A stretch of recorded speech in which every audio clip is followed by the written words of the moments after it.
Hey, howdy and hello, folks. Welcome back into T1A, Tier 1 Ascension. I'm your host, Tank, for the day. Well, for this episode. Coming back with you to give you some top fives. Today I'm going to be going over my top five quarterbacks. Should be good. I believe so. Mostly good. Let's get into it.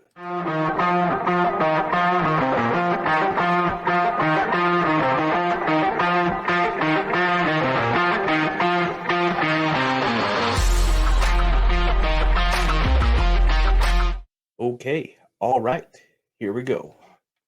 Top five QBs. Most of it should be pretty self-explanatory. Most of them should be guys that you would expect to see up here. The first one being Mr. Patrick Mahomes. 5,200 yards last year. We accounted for over 45 touchdowns. Just another year where everybody was consensusly low on him going into the season. Like, oh, he doesn't have the receivers. Oh, I don't know. Can Travis Kelce do it again? I don't know. And duh, we're all dumb. Of course he can. It's not the problem.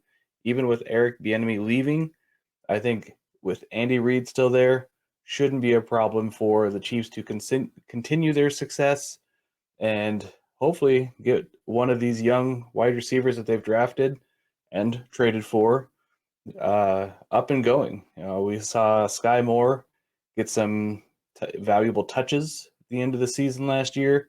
We've seen Kadarius Toney put up some big games. So if he can get healthy, we might be able to see something. Who knows what Rashee Rice can do for the team. And we'll probably expect another tight end 1 year out of Travis Kelce. So why not expect another number 1 year from Patrick Mahomes? I think it's in the cards. Reason I have him number 1 is his value is just going to be permanently great. Even if he is not the one quarterback, he's going to give you 3, 4, 5, 6 touchdown weeks. It's going to absolutely win you the week. So in that value alone, he's definitely going to be the first quarterback I would draft off the board. If I'm doing a redraft or a startup draft right now, he's the first quarterback I would draft. All right, number deuce. Josh Allen coming in, going to have another great passing season. That shouldn't be any doubt. Stephon Diggs, give him another weapon in Dalton Kincaid. See what James Cook can do. Other tools that are around, Gabe Davis.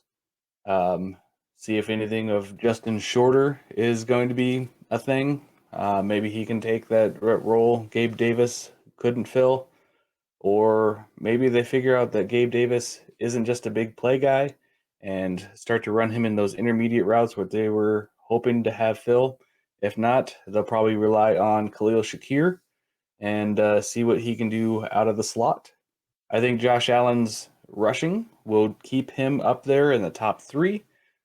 He's going to be over 400 yards. Not sure if he gets up to that 700 plus mark. Again, there's already been talk of him saying, like, I know I can't be a young guy forever. I can't rush forever, but he's going to want to win games and he's going to want to win now. And I think it's going to come down to him running the ball some, having another great year.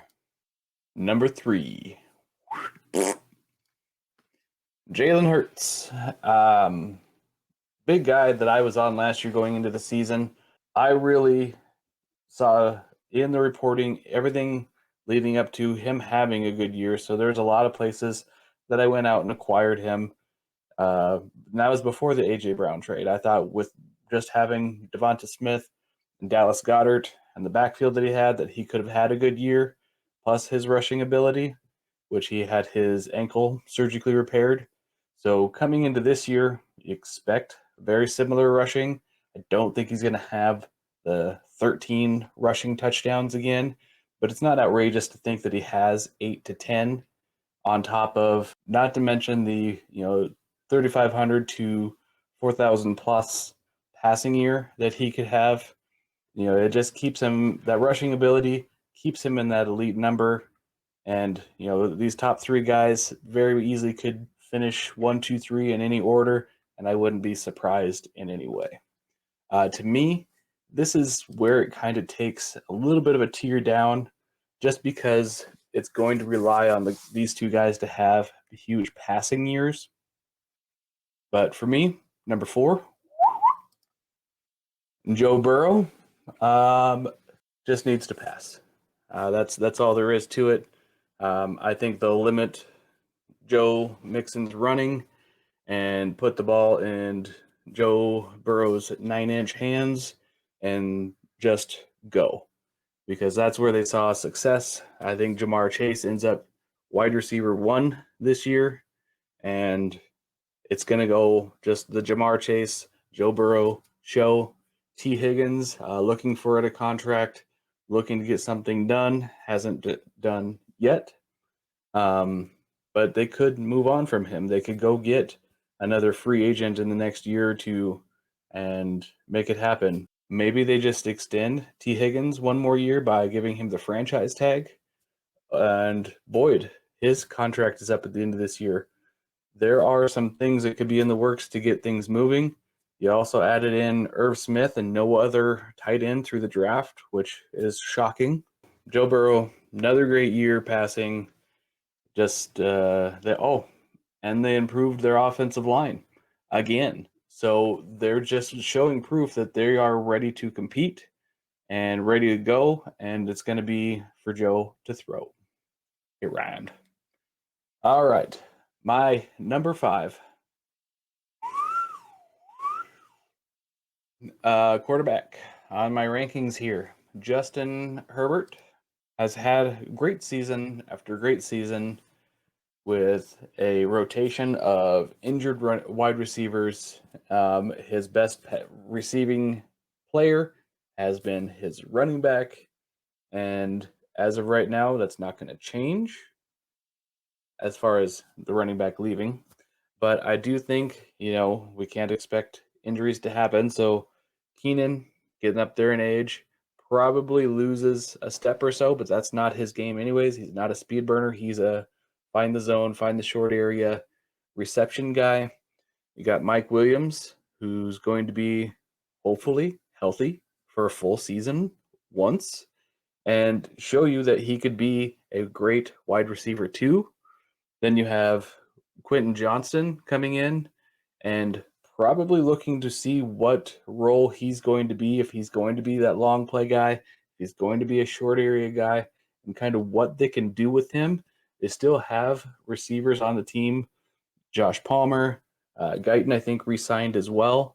And then they also have Gerald Everett. So there's nothing to say that this offense can't go, because they also got more. Kellen Moore. Yeah, I had to make that joke. Sorry. It was for me. Kellen Moore is going to come into this offense. He knows how to utilize a receiving back. They probably run a lot more open passing schemes and just let their wide receivers and the tight end just shred defenses. Speaking of defenses, the Chargers should have a great pass rush defense, and be looking out for them to get a lot of turnovers, get that ball back into Justin Herbert's hand, and score some points this year. I really think that he's going to have a phenomenal year. Okay, honorable mention, just because he's one of my favorite QBs. Number 6 on my list, Lamar Jackson. I am excited to see what happens with Lamar this year. I hope that they give him the chance to prove that he can pass. I hope to see his ability to run is sustained. But that's also why he dropped a 6 for me, is I don't expect it to. But I expect his passing to be more showcased this year. I expect him to be given that leadership role of, this is my team and I'm going to take it to the championship, that we saw him play his MVP year, that we saw him play in college. It's going to happen. And I think now that he's got his contract, he's got his money, it's gonna go. He's gonna go for it. He's not gonna sit out these games. He's gonna play injured again. He's gonna put everything out there. I mean, he's gonna be back to Lamar that we see running to the bathroom to go to the bathroom to come back and get back in the game. That is what I've got for you guys today. Hopefully you enjoyed the video. If so, throw me one of these, subscribe, and I should be having a couple more top 5 videos coming out for you here shortly. Have a great one.